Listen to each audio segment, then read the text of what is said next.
Good afternoon. As we wait for people to continue to connect, I want to thank everyone for joining us for an important and timely conversation with Senator Michael Bennet. I'm Joel Wanger, the political director for Democratic Majority for Israel.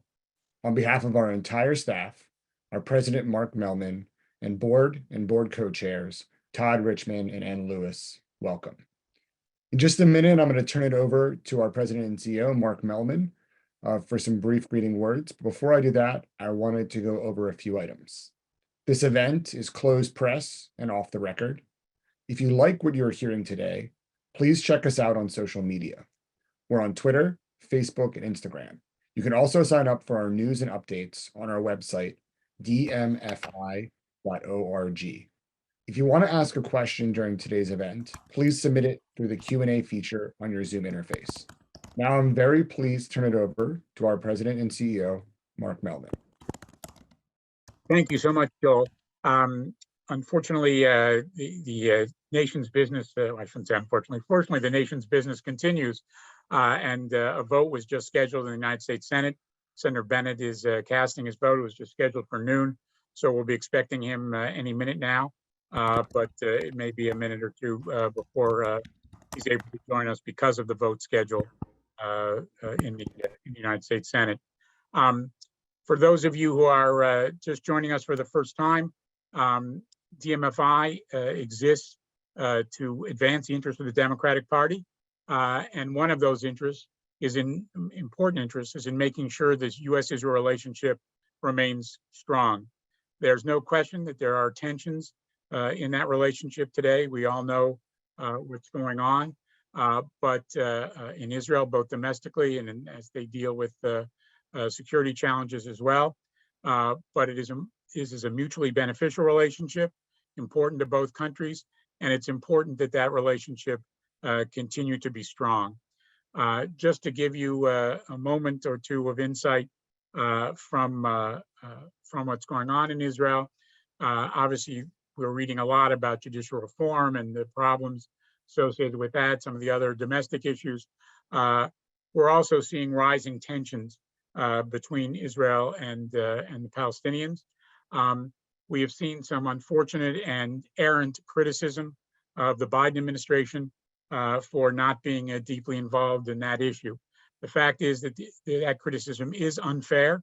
The Biden administration has been very deeply involved and very effectively involved in trying to ramp down tensions. The reality is, a month ago, there was a meeting in Aqaba hosted by the Jordanians with Israel, Palestinians, the Egyptians, Jordanians, and agreements were made. That was followed up with agreements this past weekend in Sharm el-Sheikh at a meeting with similar participants. But you don't want to hear from me about this or other things. You want to hear from Senator Bennet, who's now with us. So let me hand it back to Joel. Thank you, Mark. As a reminder to our participants, if you want to ask a question during this event, please submit it through the Q&A feature on your Zoom interface. And now I'm very pleased to turn it over to our board member, Barry Porter. Thanks, Joel. Well, it's a true honor today to introduce my friend, Senator Michael Bennet. Michael has served Colorado in the Senate since he was appointed in 2009, and his constituents have reelected him 3 successive times. In the Senate, he quickly established himself as a pragmatic leader and an independent thinker who delivers tangible results for the people of Colorado. In my humble opinion, he's an exemplar of what public servants should be: intelligent, thoughtful, decent, and always fixated on what is best for his state and the entire United States. He's led the charge to address our nation's most difficult challenges, including child poverty, education, immigration, and national security. He's fought to expand the child tax credit and the earned income tax credit. His passion and commitment to building a better America is deeply personal. He has talked about how his mother, a Holocaust survivor, came to the United States to, in her own words, rebuild their family's shattered lives in the only country they could. Importantly for all of us on this call, he's been a steadfast supporter of the U.S.-Israel relationship. He joins us today to talk about his recent trip to Abraham Accord member countries, where he traveled as a member of the Senate's bipartisan Abraham Accords caucus. Senator Bennet recognizes the importance of Israel as a security partner in the region, and he is resolved to stop Iran from acquiring nuclear weapons. On behalf of all of us here at DMFI, we thank him for joining us today and are so honored to have him share his thoughts. Senator? Barry, thank you. I've learned to ask whether you can hear me.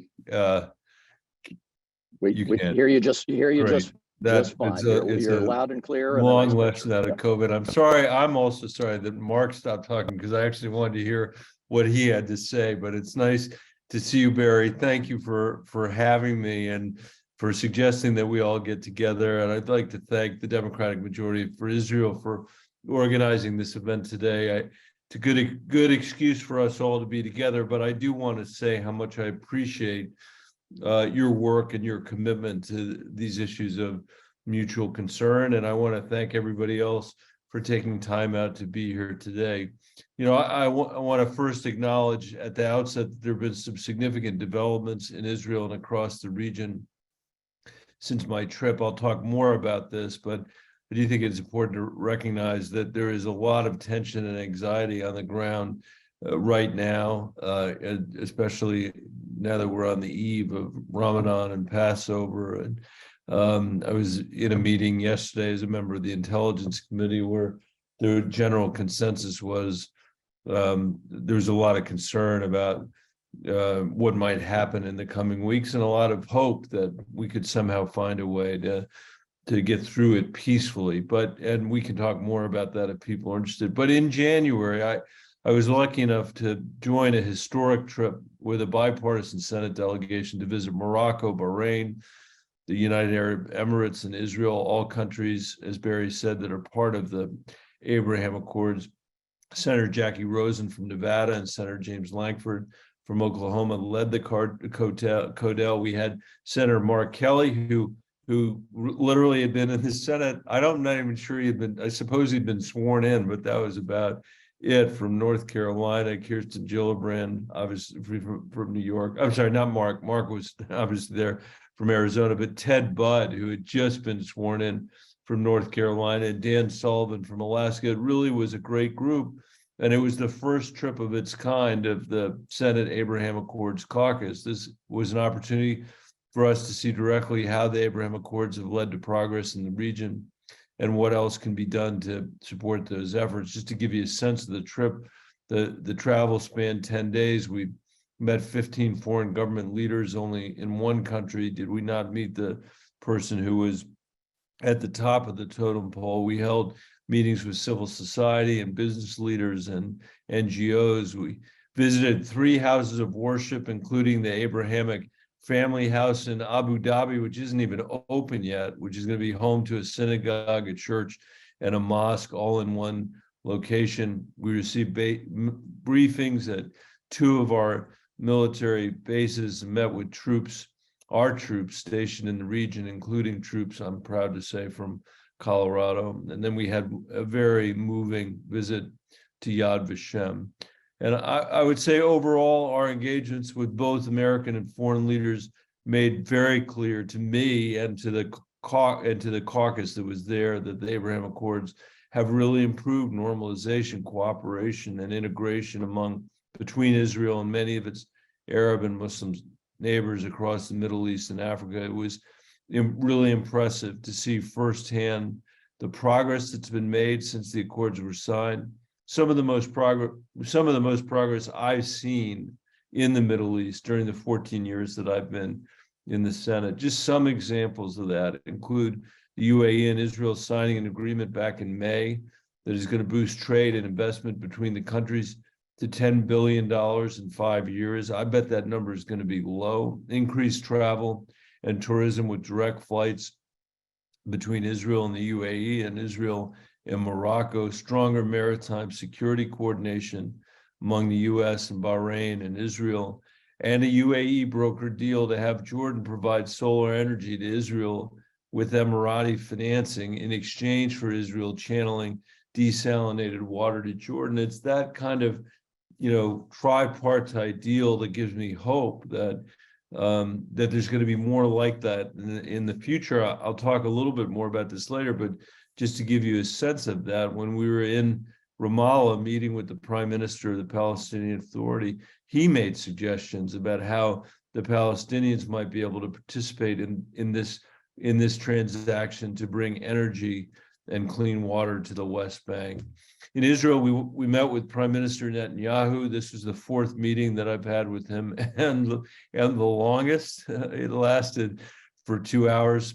I can summarize those 2 hours very easily. Iran consumed the first hour, and Saudi Arabia consumed the second. And the Prime Minister underscored the dangers that Iran poses in the region, something that we'd heard about everywhere we went through the Codel, even in Morocco. It was one of the first things that the leadership raised there. With respect to Saudi Arabia, Prime Minister Netanyahu said several times that he thought that he could cut a deal with the Saudis to bring them into the Abraham Accords. Obviously, there are major considerations that the United States has to take into account to make that decision, whether it's security guarantees or help with developing a civilian nuclear program, fewer restrictions on U.S. arms sales. The U.S. is going to get a vote on all of that, and it's going to matter a lot to us what the contours of that actually look like. And of course, since then, in a deal backed by China, Saudi Arabia, and Iran, they have announced that they're restoring diplomatic relations after 7 years, and we're going to have to wait and see the actual strength and reach of this agreement. But it does underscore the importance of continued U.S. engagement in the region, and I would not underestimate the significance of this entry into China on this Middle Eastern stage. They clearly saw an opportunity that they seized, and we were, part of our message traveling to the different countries was that it mattered to us when we were making decisions about weapon systems to send to places like the UAE. It matters to us that those systems are segregated from Chinese technology that could be used to steal our IP or compromise our national security interests. And obviously, China's role in brokering this deal between Saudi Arabia and Iran is a very potent reminder of their new presence in the region and the reason that we have to continue to show up. We met with President Herzog, who during our visit spoke about his hope.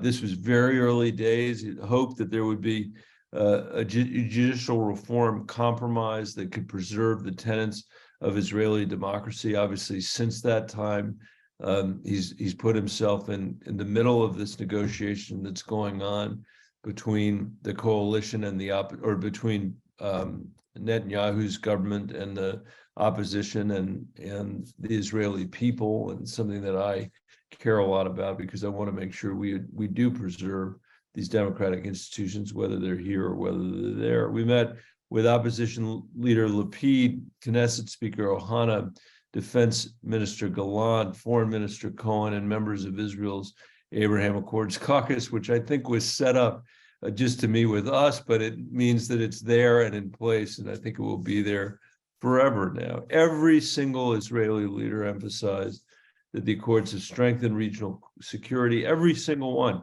economic and cultural ties among the member countries, and have created a framework that we should build on. Israeli leaders also raised the importance of having an organized regional coalition to push back against Iran's malign influence and aggression. And we also, as I mentioned, went to Ramallah in the West Bank to meet with the prime minister there of the Palestinian Authority. As I mentioned, I'm on the Intelligence Committee on the Senate, and it has been very troubling to see the level of turmoil and anxiety in the West Bank. The CIA director, who was there at about the same time we were, has said that he thinks that things are potentially more difficult on the West Bank than since the Second Intifada. I was there in Israel at that time, and I can remember how worrisome things were. And it's consistent. What he's saying is very consistent with what I heard. And it's something that we really have to pay attention to, I think, because the hopelessness that people feel there is a very, very combustible tinder. And I was pleased to see Israeli and Palestinian officials at a summit in Egypt over the weekend agree to de-escalate tensions, especially ahead of Ramadan. And I hope that's a pledge that holds beyond Ramadan. I continue to believe strongly support the bipartisan goal of a two-state solution. Excuse me, and ultimately, Israelis and Palestinians are going to need to make hard concessions on both sides. And obviously, the exact path forward remains unclear. And to be very honest about it, it's less clear, I think, than it was 14 years ago when I started to make these trips, in part because of the lack of leadership on the Palestinian side, and in part because of unilateral actions that have been taken by the Israeli government. But I think that the United States needs to stand for a two-state solution, needs to stand for democracy in the region as well, especially with respect to Israel. And we should explore opportunities to use the Abraham Accords to make progress with the countries that have yet to join them and with the Palestinians. Israel is one of our most important allies. I've called it on the Senate floor the world's one essential country. But as with any ally, we need to be honest with each other and talk about our concerns or disagreements, as President Biden, Secretary Blinken, and other Biden administration officials continued to do as recently as the conversation that the president had just this weekend with Prime Minister Netanyahu. It won't surprise any of you who know him to know that Prime Minister Netanyahu anticipated all of this. The very first thing he said to us before we even sat down, we literally were still standing up across the table from him, was that he would maintain the status quo at the Temple Mount and that he would set the policy for his coalition government. It is a shocking thing. I mean, they've been going back and forth to Israel for the last 14 years to see a government where Prime Minister Netanyahu represents the leftward edge of a coalition, but that is the coalition that he is governing with. We did not meet with the more extreme members of his cabinet, and the judicial reform debate obviously continues to escalate since our visit. We were there for some of the very first protests, which have only grown across the country. In fact, this is now the 11th week of protests, and hundreds of thousands of Israelis, from civilians to members of the IDF, continue to voice their concerns. They're out there because they believe in upholding democracy and the rule of law. I think, my sense is that's what the people on this phone believe in as well, and I do too. And we got to make sure one way or another it comes through intact. And as I mentioned, when we met with President Herzog during the Codel, he advocated for a more measured approach to reform. And, I'm deeply concerned about it. I hope Prime Minister Netanyahu listens to the will of his people to ensure that Israeli democratic values are not compromised. Just returning to the Abraham Accords just for a second, just to say a word about moving forward. I believe, and I know the other members of this caucus and trip believe, that we need to work to expand the accords, and the U.S. needs to be in the middle of this, to develop new partnerships, to advance progress on key security and economic issues. Many of the leaders that we met in all four countries raised the issue, just to take one example, of climate change, water management, and drought mitigation. These are hugely serious problems in Colorado and across the American West. I say to my friends in California, to all the people that are downstream from the Colorado River that starts in my beautiful state, I think there's a lot that we can learn from each other. From the U.S. can teach Israel, Israel can teach the U.S., as we're struggling with issues like drought that aren't necessarily at the top of everybody's mind when it comes to diplomacy. The last point I just want to make is that everywhere we went, we also discussed the rise of anti-Semitism, not just in our meetings with Israeli leaders, but in our meetings in the other countries as well. And I think there is an acknowledged recognition that we've got to do more to combat the rise of anti-Semitism in the U.S. and around the world. As Barry said, my mom and her parents survived the Holocaust in and around Warsaw, Poland. So our visit to Yad Vashem was deeply personal to me. And I think we have to create a united front that fights religious intolerance and hate in the United States and across the world. And I think the Abraham Accords will play an important role about doing that. So I am grateful to have the chance to be with all of you today. I'm grateful for your support of the U.S.-Israel relationship, and I am here to take questions. I don't know if this violates the tenets of the Democratic Majority for Israel, but as always, I'm happy to take questions or criticism on any topic. You don't need to restrict yourself to the stuff that Barry or Joel or anybody else says that we have to restrict ourselves to. So thank you for having me. Thank you so much, Senator. Thank you again for joining us and for your continued support for the U.S.-Israel relationship. One of our attendees, Deborah Steppel, in being that off the topic, said she wanted to send you greetings from a fellow Wesleyan alumni from the class of 1989.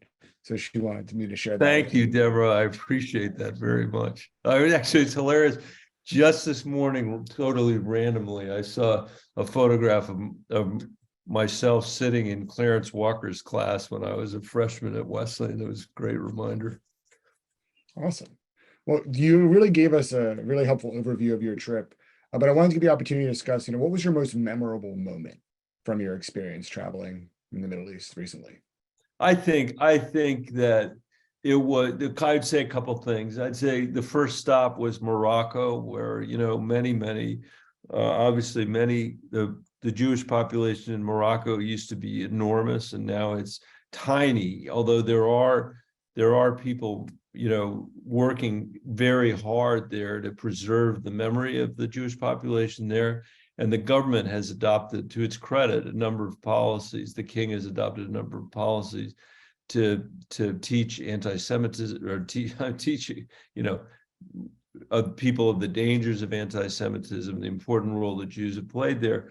And it was very interesting to meet people who were talking about how significant the travel from Israelis, Moroccan Israelis, to Morocco had been, and what a difference it had been. I'd say that was a highlight. And then I think the meeting with Prime Minister Netanyahu was a highlight, in the sense that it's always interesting to hear what's on his mind. I said to somebody this morning, I can't believe this guy has run for this office again, and sometimes I don't understand it altogether. And there are things that I disagree with him about profoundly, but I do think that he has said in past visits, and he said again, that his job, in the end, he thinks that societies that are anti-women or anti-gay can't, in the end, are not the ones that are going to succeed, but that his job is to make sure that Israel is still there when we do succeed, as he would say. And I think our job is to make sure that Israel is there and survives as a democracy. I think that we have those twin goals in mind. So off the top of my head, on a trip where there was a highlight every single place we went, those are two that I would mention.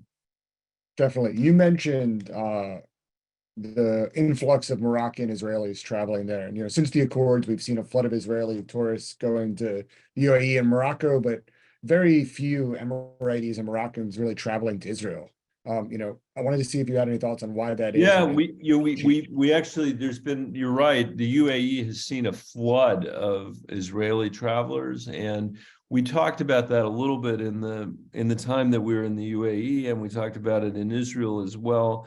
I don't know whether there's a more of a cultural apprehension or something that's been getting in the way, but on both sides, without our raising it, the people said we have an ambition and we have a hope that there will be more people traveling from the UAE to Israel in the coming months and years, and I suspect that's going to be true.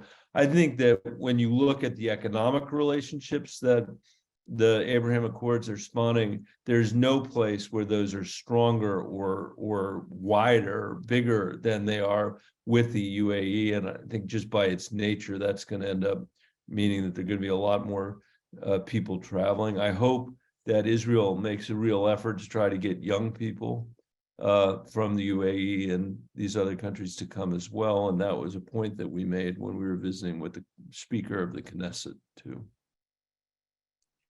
Definitely. So you alluded to the recent China brokered Iranian Saudi rapprochement, right? And there's always been this thread that, to a certain extent, the Abraham Accords were being driven by Sunni nation's fear of Iran. How does this China brokered kind of rapprochement change this landscape at all? Want to give you an opportunity. I'm not sure it changes that landscape. I would say that, as I mentioned in my opening remarks, Iran was absolutely the most profound national security issue for every single country that we visited, and the hope that people had for a regional cooperation and coordination on again, sort of for our mutual defense and their mutual defense, even in places where people were saying, we need to figure out how to do something regionally like Iron Dome. Those are the kind of conversations that we're having. That, I think, is going to be the case whether China shows up and does this deal or whether China doesn't show up and does this deal. And I think, to go back to something I mentioned earlier, when you think about questions like, do we end up sending the F-35 to the UAE? It's going to matter a lot to us whether China can use Huawei, the telecommunications company, a Beijing-backed and owned company, to install apparatus all over the country that can steal the IP of the F-35. We're just not going to let that happen, and the UAE might say to us, well, if you're not going to let that happen, the Chinese are going to be here providing us with, for weapons for our national security. And I think you're seeing that in the deal that they just cut. I mean, the reality is they have the Chinese, who have typically stayed away from things that could create volatile situation into which they might be dragged. This is the first deal where they've really tried to settle something between two parties who are going to have a lot of disagreements going forward, in this case, the Saudis and the Iranians. And I think it is a reflection, above all else, of the Chinese economic interests and then national security interests that we can't yet foresee. The Chinese obviously are a much bigger importer of Middle East oil today than the United States is. That differential is going to continue to change over time. And policymakers here in this country are going to have to work hard, I think, to not take our eye off the ball about what in the region is going to support our national security interests and our economic interests in a world where those economic interests are changing a little bit because of our transition to clean energy. The last point I'll make, I'm sorry for such a long-winded answer. Part of the reason it's so long-winded is that I feel like every day I'm kind of turning this over in my head, trying to think about it. And yesterday in the Intel committee, we were having a session with some of our closest allies where this was the conversation: is what does this mean? What are the implications? There's this other issue here too, which is,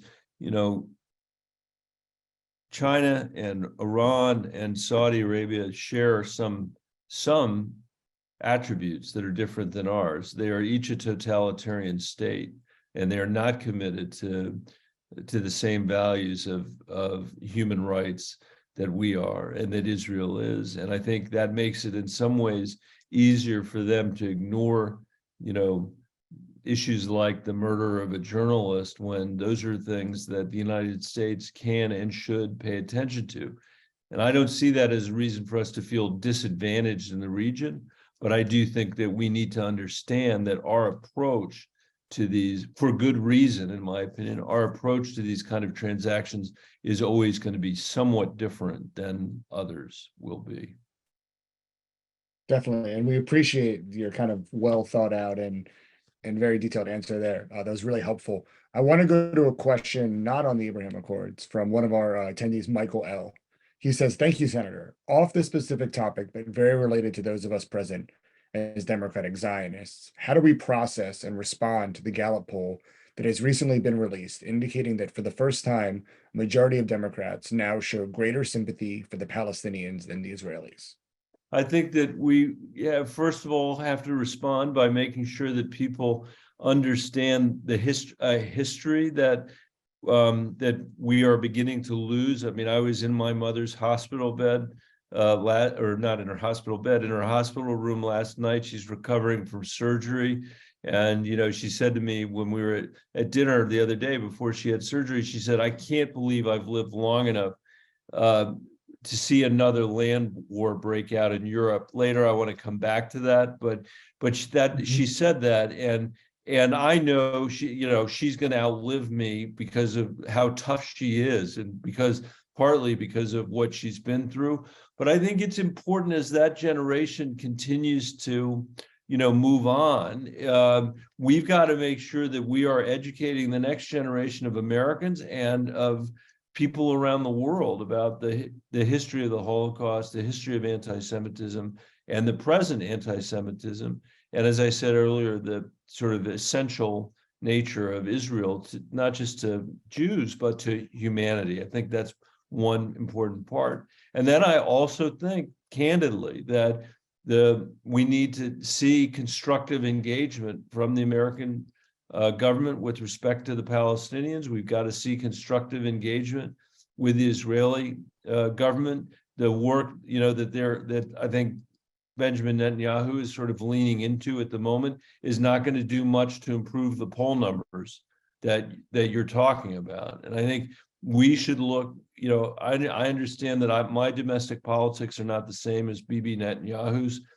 I believe that during the Trump administration for sure, and I believe that now. But if we can look for opportunities like the one on clean energy and water that I mentioned earlier, where the UAE is there to provide financing, where Israel is there to provide technology, and where we could build it out in a way that would be more constructive to serving the Palestinians as we do that. So it's not just a matter of infrastructure going by, which, by the way, too many people in rural America have seen. Just to create an analogy that may not fit exactly, that's a missed opportunity if we don't do that. And on the other hand, I think building on the work that we've done with the Abraham Accords, I think creates a huge opportunity to engage the Palestinians. We should continue to invite them into that process, even as they say no, in the hope that at some point, they'll begin to say yes. It's really helpful. We have another question from one of our attendees, Jane A. She asks, can the US do anything to try and influence Netanyahu from upending the Supreme Court? I think we can, and I think we need to. He's got his coalition to balance, and I understand that. And just to repeat to you what he said to us was that was the coalition I could put together to govern. And if you could give me a different coalition, he didn't really mean this, then I'd govern with that coalition. There's a reason why he said what he said about the Temple Mount. There's a reason why we didn't meet with the extreme parts of his coalition, because we didn't want to give them credibility, and it's a reason why we met with the opposition, even though we didn't meet with some of his folks. So, and that's Republicans and Democrats, that includes people that you would describe as, some people that you might say are the biggest hawks on Israel in the Senate, maybe, that we were able to get them to agree that we were going to demonstrate that we care about, we've got conviction around our values on this subject. And I think that we have to continue to apply constructive pressure that Benjamin Netanyahu is going to have to respond to as well, in a way that's constructive. I've heard Mark Mellman talk about before in other meetings when he didn't know I was actually paying attention to him, that there are ways of applying, pressure constructively, and there are ways of not doing it constructively. We're going to have to figure out a way of threading that needle, but Benjamin Netanyahu has to be attuned to what our view as a country is about these issues, and I think that the Israeli people are also fairly attuned to that too. So let's look for ways to make a constructive difference. Let's not give up on our values or our long-term view. And just on the poll numbers again, and I'll stop, I know they go up and they go down. I just wouldn't, you shouldn't think they're hopeless. Let's have positive, constructive engagement, not being Pollyannish, not being dishonest, not papering over disagreements where they're real. Anybody who's spent any time in Israel knows that the best time you have is a time when you've got disagreements that are real, because people expect that you will, and that you're going to come out, on the other side of that, a family committed, once again to each other. That's the approach we should be taking here. Definitely. Earlier on, you mentioned that it's important for the U.S. to work to strengthen and expand the Abraham Accords. And I wanted to give you the opportunity to speak to what specifically you think the U.S. can do to strengthen and deepen these accords. I think what we can mostly do is try to build as much evidence with the 4 countries that we have, and maybe we don't know who will be next, or maybe we're starting to have some visibility about that. But the more we can do to have that travel be reciprocal, for example, that you mentioned earlier, the more we can do to put Israeli startup money and technology against challenges that the UAE and Bahrain and Morocco are trying to solve, the more that we can show that there is demonstrated success, the story sort of writes itself. And I think that's the most important thing we can do. There are, if I'd been there 8 years ago and you had told me that we were going to see this kind of travel back and forth, or the potential for these billions of dollars of investment, I don't think anybody would have really believed it. But now we see it. And I'll finish just on this by saying the shared national security national security imperatives with respect to Iran are right at the top. Everybody is very worried about that. That gives us the chance, I think, to strengthen and build on the accords. Yeah, because you mentioned Iran again, I figured I would ask this question that I had on my list here. Do you believe the Abraham Accords will actually help? Like, how can they help to combat Iranian aggression in the region? And I think are they that, doing? well, I think the main way they can, first of all, economic integration of the region will help isolate Iran and will demonstrate why the policies that they've pursued and the way they've chosen to organize themselves as a government, what that gets you, which is less economic integration and more isolation. Gives you the opportunity to be able to see people of different faiths and different orientations that are finding a way nevertheless to work together. That is a huge proof point that stands in opposition to the Iranian position. So I'd say that's point one. And point two is I'm repeating myself in some sense, but it isn't what you raised is important. The most significant consideration that these countries have is their national security, and they see the Abraham Accords as a way of protecting that national security in a region where everybody's terrified of what Iran might do. And that's hopefully that's going to lead us to continue to progress and integrate the region in terms of our mutual defense. Apologies, I was on mute. You have been outspoken in your opposition to the boycott, divestment, and sanctions movement against the state of Israel, and you also co-sponsored the Israel Anti-Boycott Act previously. Now, what are your thoughts on how we can best fight against this movement that seeks to legitimize the state of Israel, as you've alluded to with the rise in anti-Semitism around the world? Yeah, I mean, I think that to the extent that there are portions of that movement that are, anti-Semitic in nature, that's something that we need to point out, and to the extent that people may not be motivated in that regard, but are motivated in regard to just delegitimize the state of Israel as a sovereign entity, we need to push back on that. And I think I won't repeat myself, but I will say that is a reminder why every single day it's critically important for us to remind the American people and the people of planet Earth of the evils of anti-Semitism and the reason that it needs to be combated. And I think with respect to college campuses in particular, I think it is very important for us that are advocates of the U.S.-Israeli relationship and advocates of a democratic Israel to be on the side of creating economic opportunity and social justice for the Palestinian people as well. Definitely. And that hits on right on the question that Gerald B., one of our attendees, was asking, which was what, if anything, can Congress do to curtail the anti-Semitism prevalent in most universities and colleges?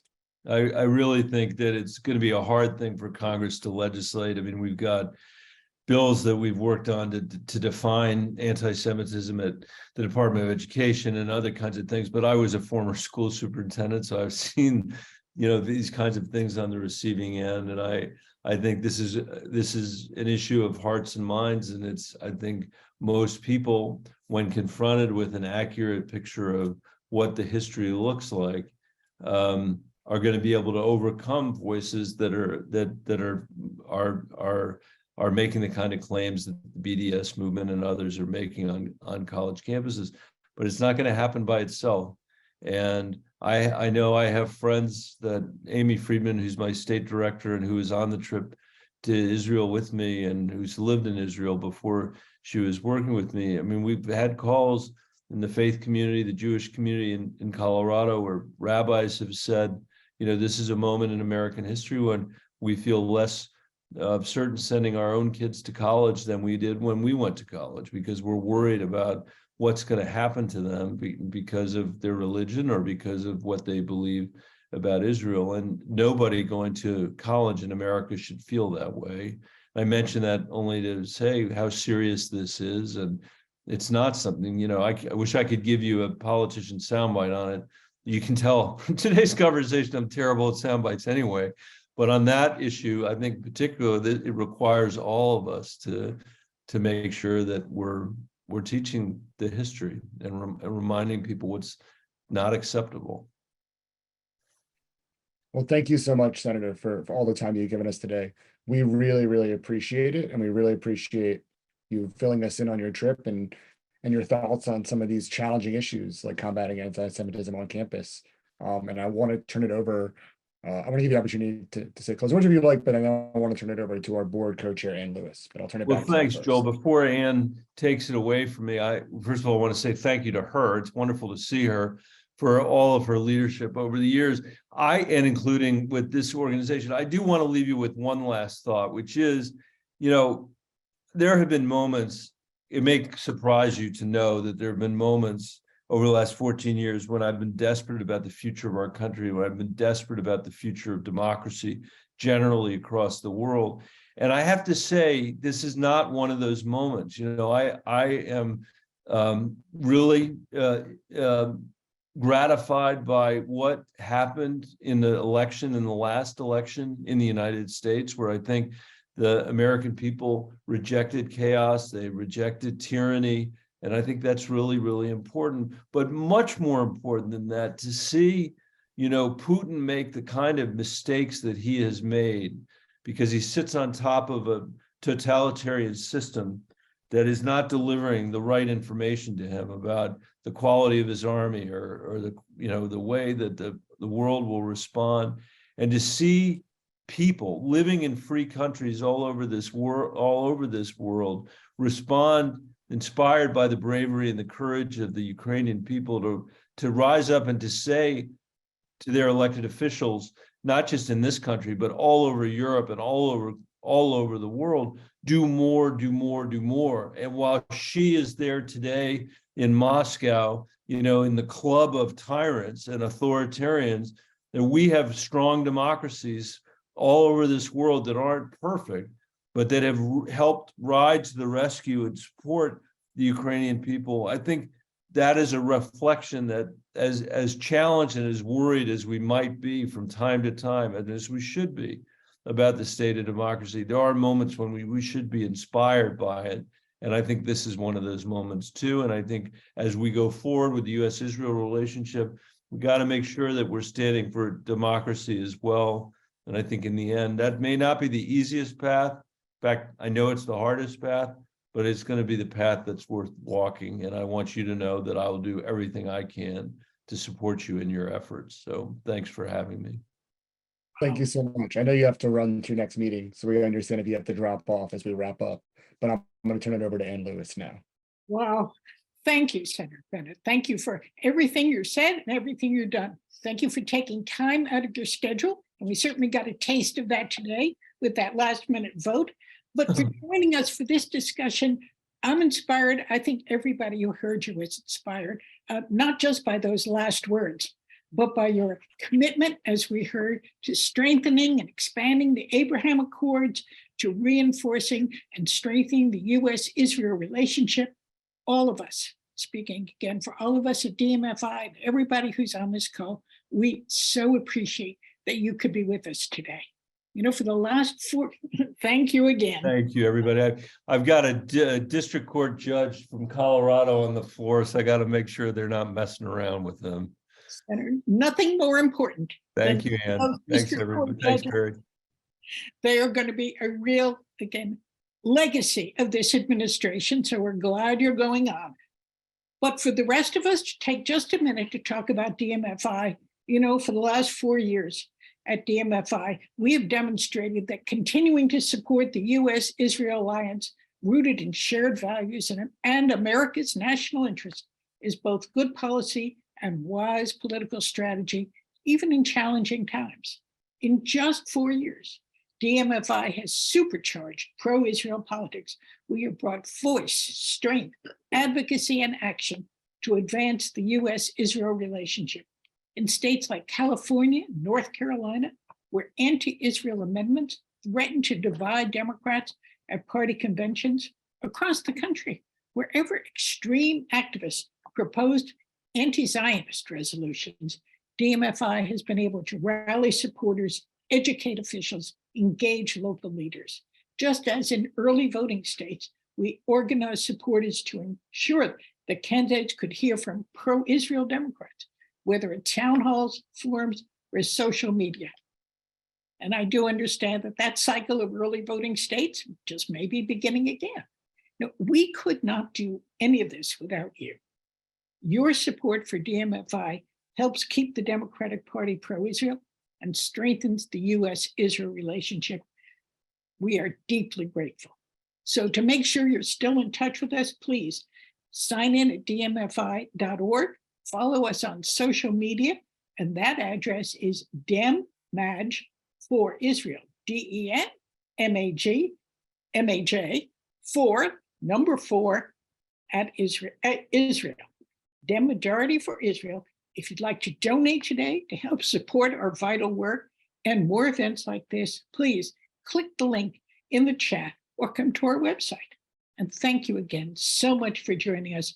We look forward to seeing you next time.